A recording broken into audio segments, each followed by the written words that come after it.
sejarah hidup kita, maka kita akan dibawa kepada satu pengertian bahwa supremasi Tuhan itu perkasa, itu nyata dalam hidup kita. Walaupun mungkin kita pernah jatuh, diangkat ya, kita pernah terpuruk, kita diangkat kembali oleh Tuhan. Dan tiba hari ini, kita dibawa untuk mengerti dan kemudian dibawa untuk harus bersyukur, berterima kasih. Tuhan, luar biasa Tuhan bagi kami.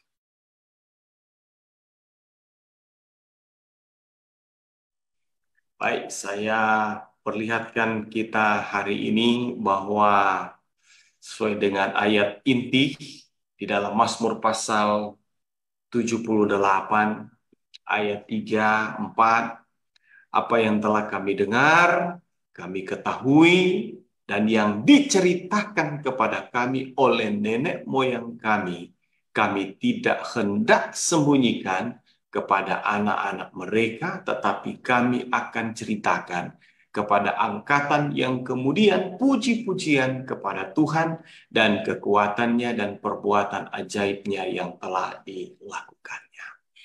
Jadi kita akan menambah ada satu pelajaran yang sangat penting di Mazmur pasal 135 hari ini dengan judul supremasi Tuhan dalam sejarah ya. Oke, Bapak Ibu Saudara yang terkasih dalam Tuhan, kita akan melihat pasal 135 ini berbicara tentang apa dan bagaimana terkait dengan ide supremasi Tuhan atau dominasi kedaulatan Tuhan, superiornya Tuhan di dalam sejarah bangsa Israel. Baik, seperti biasanya ada beberapa pertanyaan yang saya ambil dari buku pelajaran sekolah sahabat kita, berharap untuk bisa mengakomodasi semua hal yang boleh kita pelajari di pelajaran di hari ini. Baik,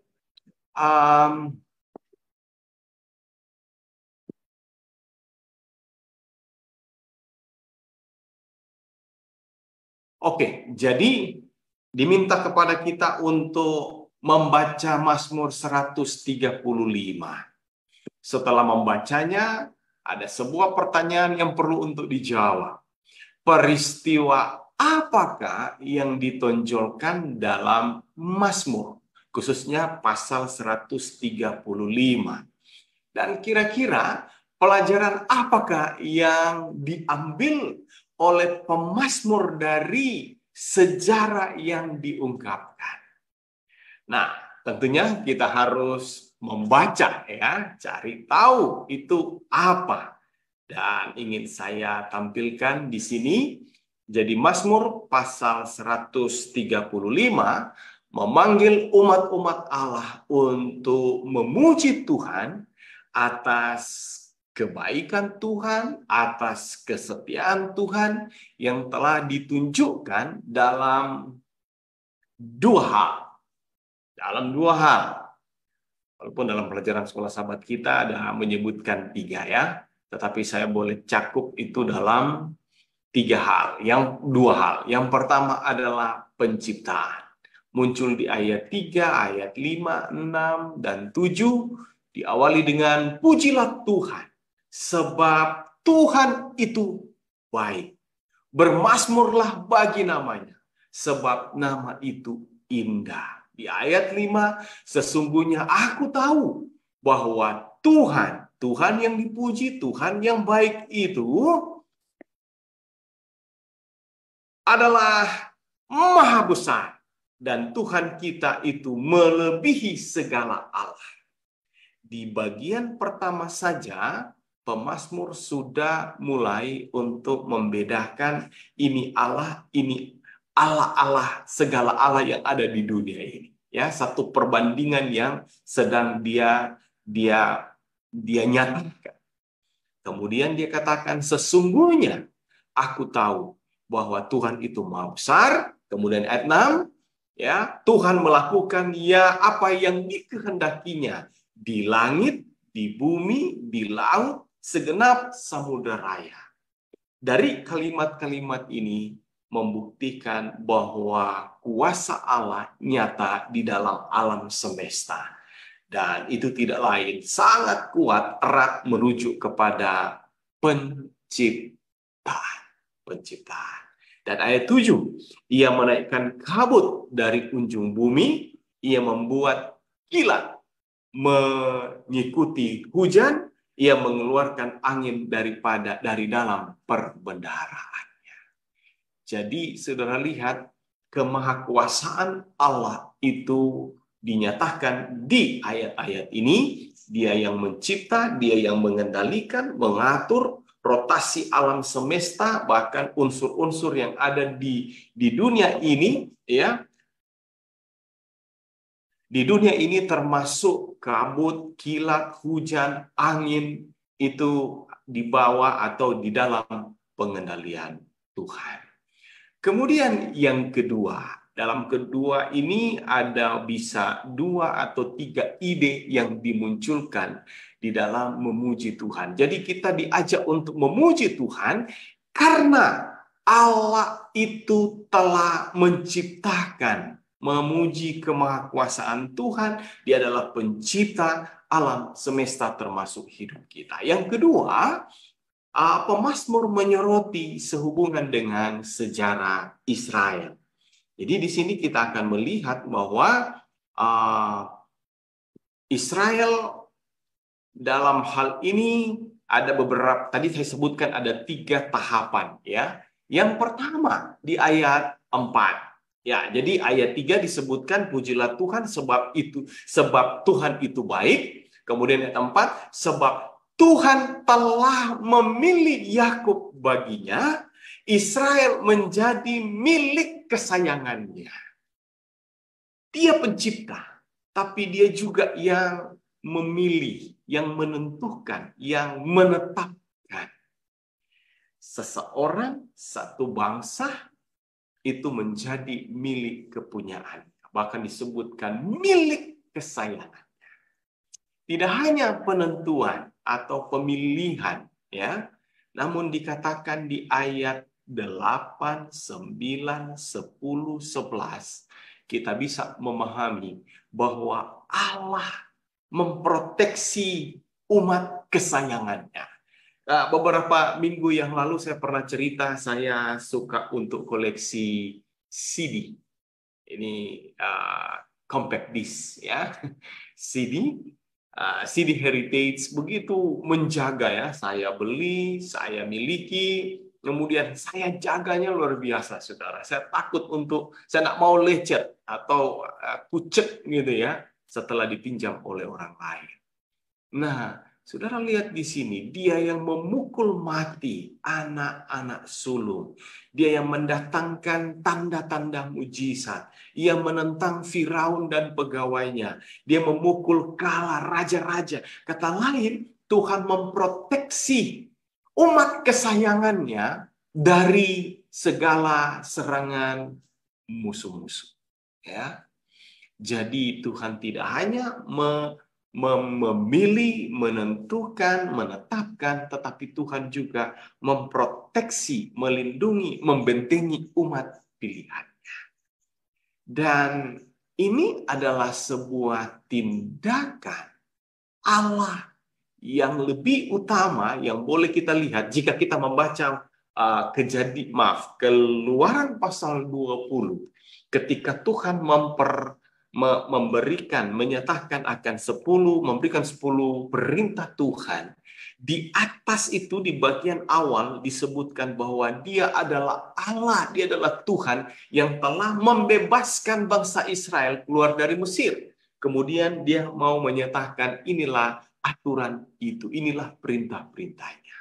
Sama halnya di sini. Jadi dengan frase-frase yang muncul, istilah-istilah yang memukul, mendatangkan, menentang, ya, membunuh, itu adalah tindakan penyelamatan yang Tuhan berikan kepada umat kesayangan. Dengan demikian, kita bisa memahami bahwa ada Allah pencipta dan juga ada Allah penebus. Allah yang berkuasa, Allah yang menyelamatkan. Saudara boleh bisa memahami untuk idenya yang muncul di sini ya. Kemudian di ayat 12, ini bagian yang ketiga sebetulnya, tetapi saya tetap anggap ini bagian yang kedua saja, yang memberikan tanah mereka sebagai milik pusaka kepada Israel umatnya. Ya Tuhan, namamu untuk selama-lamanya, ya Tuhan, Engkau diingat turun-temurun. Oleh karena itu Tuhan dipuji, disembah oleh sebab dimuliakan oleh karena telah memberikan keadilan kepada umatnya dan kasih sayang kepada hamba-hambanya. Bapak, Ibu, Saudara yang terkasih dalam Tuhan, Tuhan tidak hanya untuk memberikan, Tuhan tidak hanya mencipta, Tuhan tidak hanya menyelamatkan, tetapi ketika Tuhan rewardkan atau Tuhan memberikan upah ya, milik pusaka. Dan kita tentunya jika berbicara tentang orang Kristen hari ini, maka yang Tuhan akan rewardkan itu adalah kerajaan sorga. Nah, Bapak Ibu Saudara, ini komentar salah. Ini komentar Alkitab ya. Jadi, komentar pelajaran sekolah sahabat kita. Di dalam Mazmur pasal 135, di sini pemazmur menyatakan bahwa sedang memanggil umat Allah untuk memuji Tuhan atas kebaikan dan kesetiaannya yang telah ditunjukkan dalam penciptaan, dalam sejarah keselamatan Israel pada masa keluaran, pada waktu keluaran ya, keluar dari tanah Mesir, dan dalam penaklukan tanah perjanjian. Saudara lihat ayat-ayat tadi, dia memukul, dia membunuh orang-orang yang ada, raja-raja yang ada di sana, dan kemudian membiarkan bangsa Israel itu menempati tanah yang telah dijanjikannya.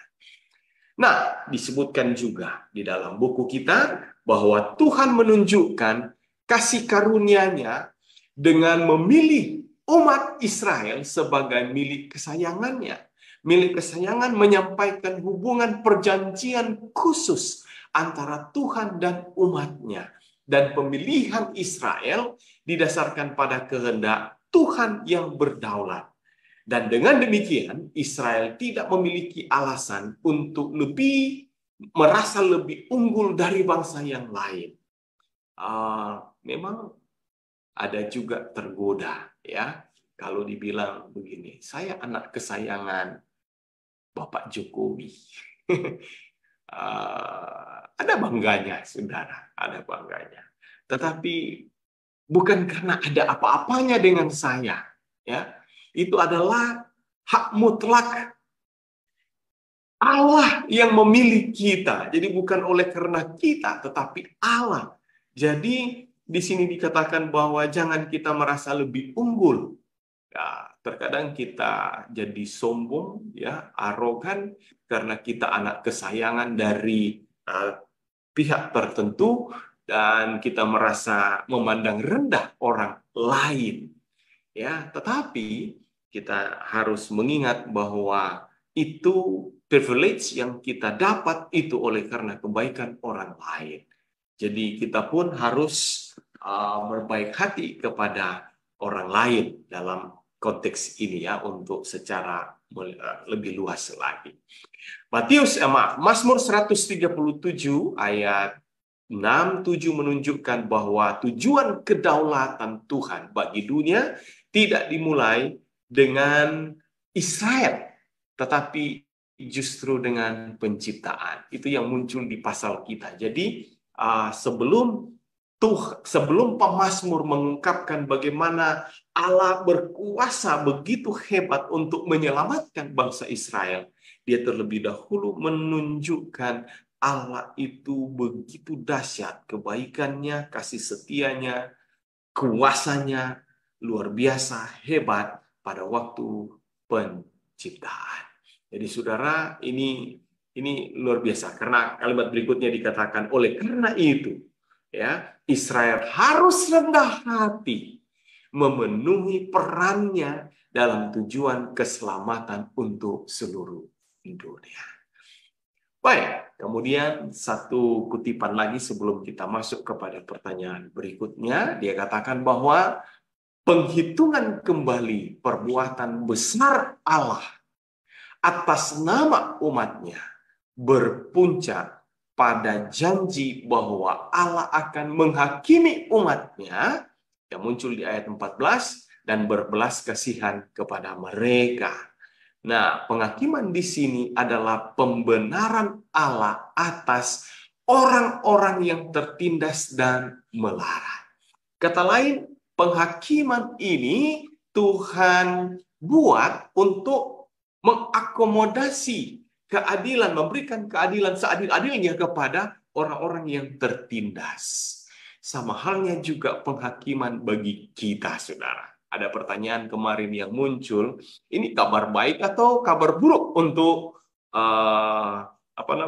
untuk penghakiman? Kita sudah bahas kemarin, jadi itu sebetulnya kabar baik. Karena melalui penghakiman itu, maka Tuhan akan pembenaran Allah atas diri kita itu akan dinyatakan. Jadi dengan adanya penghakiman itu, maka Tuhan akan menyatakan bahwa John Medelu, oleh karena dia telah percaya, yakin kepada saya, kepada Tuhan, maka dia layak untuk diselamatkan. Itu penghakiman, saudara. Jadi sebuah keabsahan, validasi yang Tuhan berikan, Tuhan nyatakan saat mana penghakiman itu terjadi.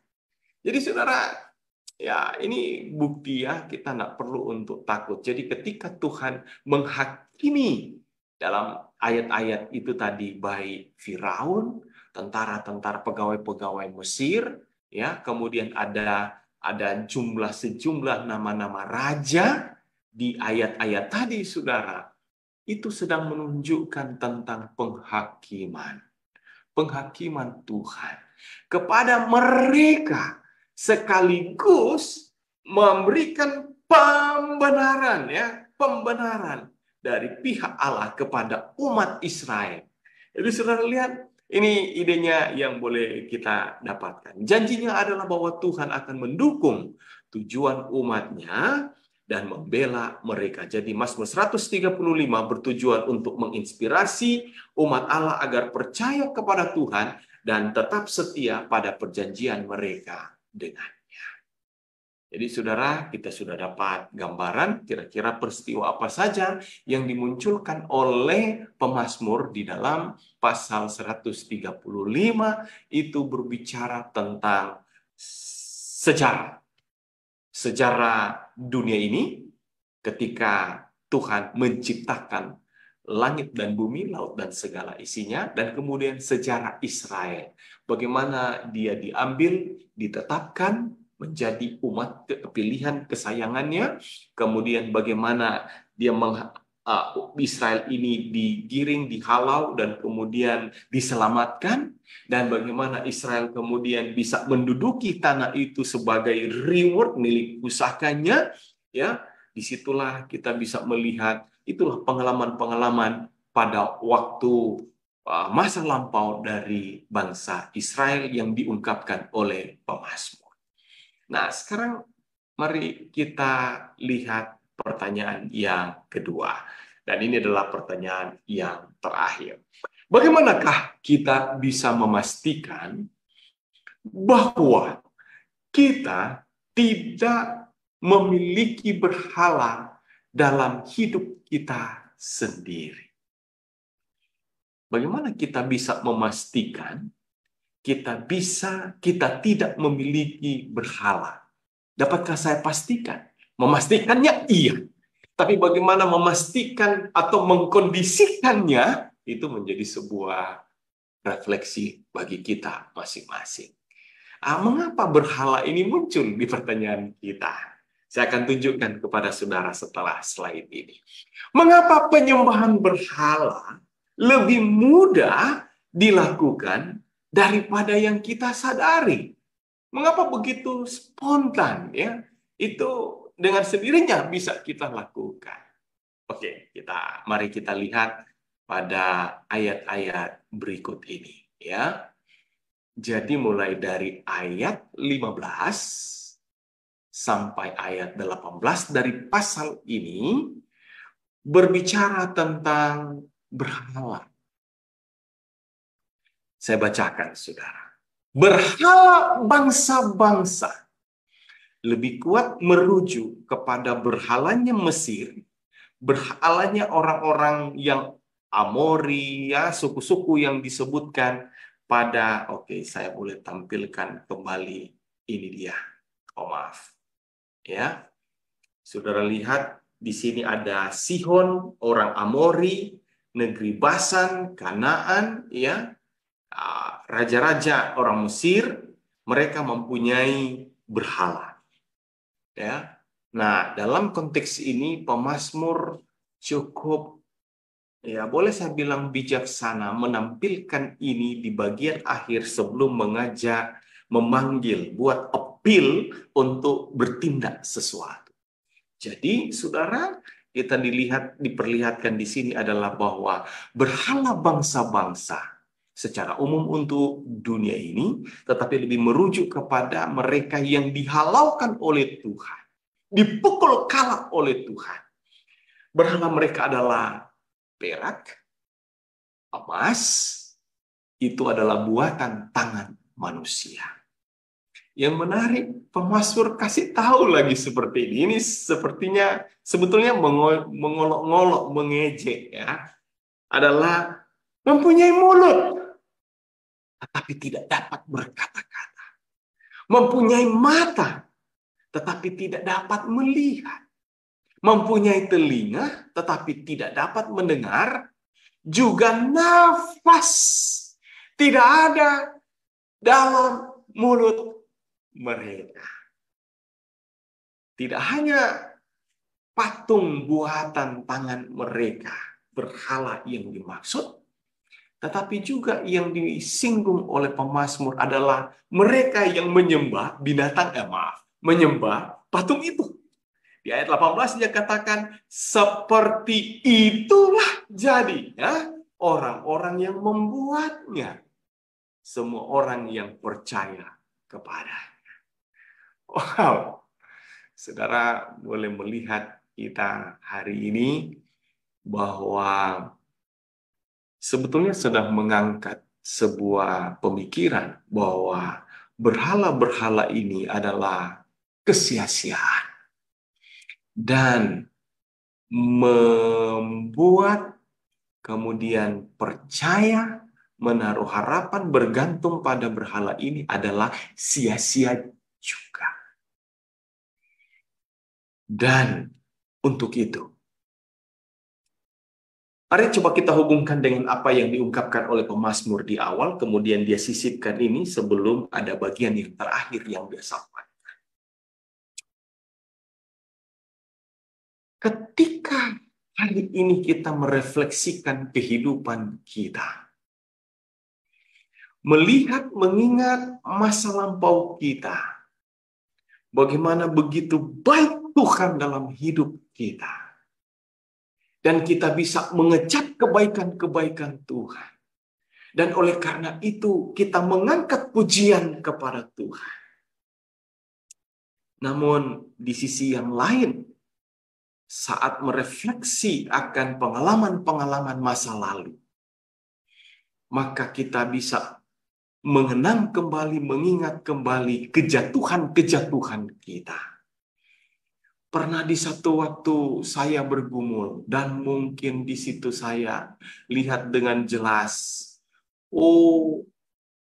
betapa bodohnya saya ambil keputusan sendiri.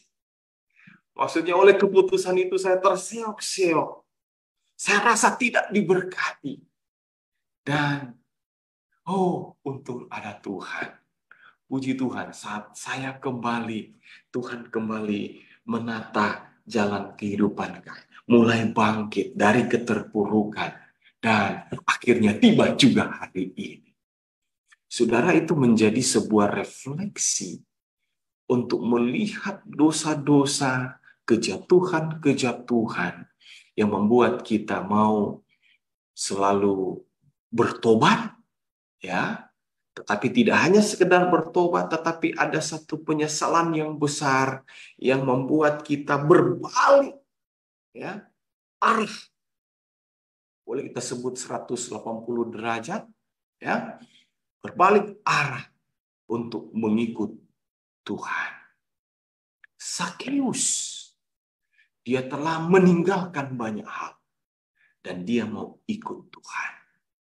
Kemudian juga dengan murid awal-awalnya, mereka adalah nelayan yang kemudian akhirnya tinggalkan itu dan mengikut Yesus. Bangsa Israel juga mengingat masa-masa lalu mereka dengan begitu mudah, begitu cepat, bahkan berulang-ulang kali jatuh dan jatuh. Di saat beberapa ratus tahun kemudian para pemazmur merefleksikan akan momen-momen ini, mereka kemudian mengingatnya dan berjanji untuk tidak akan mengulanginya. Di sana ada pertobatan, di sana ada pemulihan. Namun jika dihubungkan dengan berhala di sini, saudara, itu menjadi refleksi tersendiri bahwa saya dulu lebih selalu mengutamakan diri saya sendiri. Saya selalu mengutamakan cara berpikir saya sendiri. Uang saya, apa yang saya miliki, saudara saya, kerabat saya, gelar saya, kedudukan saya, pekerjaan saya. Yang kasih itu siapa? Tuhan. Dan itu tidak bisa menolong kita. Benar, uang bisa kita pakai untuk membeli, ya. Tapi yang berikan itu Tuhan. Saudara, berhala-berhala yang dimaksud adalah segala sesuatu yang melebihi dari Tuhan. Itu semua, segala jenis adalah berhala. Dan semua itu fana.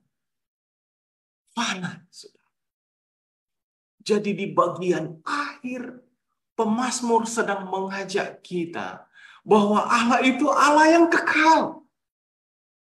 Berhala itu hanyalah kreasi kita sendiri. Kan misalkan saya mau mengandalkan uang saya, itu pilihan saya. Saya kreasi sendiri mau mengandalkan uang saya atau mengandalkan Tuhan. Di saat kita mengkreasi hasil pikiran pertimbangan itu, di saat itulah kita menjadikan itu berhala. Saudara, jomblang banget. Berhala tidak punya mata, tidak bisa berkata-kata, tidak bisa melihat, tidak bisa mendengar. Tuhan yang kekal, yang menciptakan, yang menebus kita. Dia lebih dari segala sesuatu.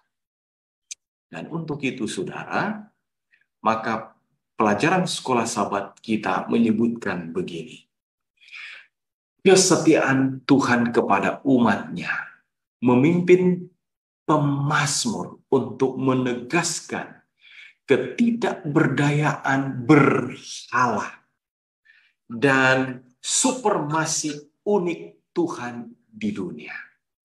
Ketergantungan pada berhala membuat para penyembah mereka tidak berdaya dan putus asa seperti berhala mereka. Lah mau ngomong ke duit, kamu kok tidak perhatikan saya? Yang mana duit? Bisa perhatiin dia. Kamu dengar nggak? Saya minta ini, itu. Sembuhkan ini, itu. Mana uang bisa? Tapi terkadang kita jadikan itu berhala, ya. Saudara, putus asa. Mazmur menunjukkan bahwa Allah harus dipuji sebagai pencipta dan juru selamat umatnya. Hal ini secara luar biasa disampaikan dalam dua versi pelengkap dari hukum yang keempat. Apa itu? Sabat. Ya, karena kuasa Tuhan dalam penciptaan dan dalam sejarah tidak tertandingi di dunia. Dia adalah pencipta, dia adalah penebus. Baik, jadi bagaimanakah dengan kita? Bapak, Ibu, Saudara, dengan kita merefleksikan akan sejarah hidup kita, maka kita akan dibawa kepada satu pengertian bahwa supremasi Tuhan itu perkasa, itu nyata dalam hidup kita. Walaupun mungkin kita pernah jatuh, diangkat, ya, kita pernah terpuruk, kita diangkat kembali oleh Tuhan. Dan tiba hari ini, kita dibawa untuk mengerti dan kemudian dibawa untuk harus bersyukur, berterima kasih. Tuhan, luar biasa Tuhan bagi kami. Bagi saya pribadi, terima kasih, terima kasih. Biarlah Tuhan dimuliakan. Nah, bagian akhirnya disampaikan lagi. Hai kaum Israel, pujilah Tuhan. Hai kaum Harun, pujilah Tuhan. Hai kaum Lewi, pujilah Tuhan. Hai orang-orang yang takut akan Tuhan, pujilah Tuhan. Pujilah Tuhan dari Sion, dia yang diam di Yerusalem. Haleluya. Mengapa Harun dan Lewi muncul di sini? Terus bagaimana dengan kita? Mungkin kategori adalah, ya, ada orang Israel, ada Harun, ada Lewi. Israel secara global, ya, lebih luas. Harun, Lewi lebih spesifik. Tetapi kita bisa ambil bagian dari orang-orang yang takut akan Tuhan. Kita masuk dalam hitungan ini. Mengapa? Karena di ayat 1 dan 2 sebetulnya telah ditujukan. Pasal ini dikhususkan kepada orang-orang yang datang melayani di rumah Tuhan, di pelataran Allah kita. Jadi Mazmur ini adalah diperuntukkan kepada mereka yang melayani. Siapa mereka? Kaum Lewi, dari keturunan Harun. Namun saudara, hari ini menjadi refleksi bagi kita semua bahwa setiap orang yang takut akan Tuhan melewati berbagai peristiwa yang membuktikan Allah itu supremasi, Tuhan itu nyata dalam sejarah hidup kita, maka kita harus mengangkat pujian kepada Tuhan. Demikianlah untuk pelajaran kita hari ini. Hari Minggu berbicara tentang proses, hari Senin pujian, Selasa pertobatan, hari Rabu adalah pemulihan, dan hari ini kita boleh mengenang masa lalu kita sebagai pelajaran kita dan boleh mengagungkan Tuhan di dalam kehidupan kita atas karya yang luar biasa yang Tuhan berikan bagi kita. Biarlah renungan ini, pembahasan hari ini boleh menjadi berkat bagi kita masing-masing. Selamat bertemu kembali, selamat tahun baru bagi saudara dan saudari sekalian yang kembali pada saat ini di tahun 2024 kembali dapat bersama-sama ya, di acara ibadah kita.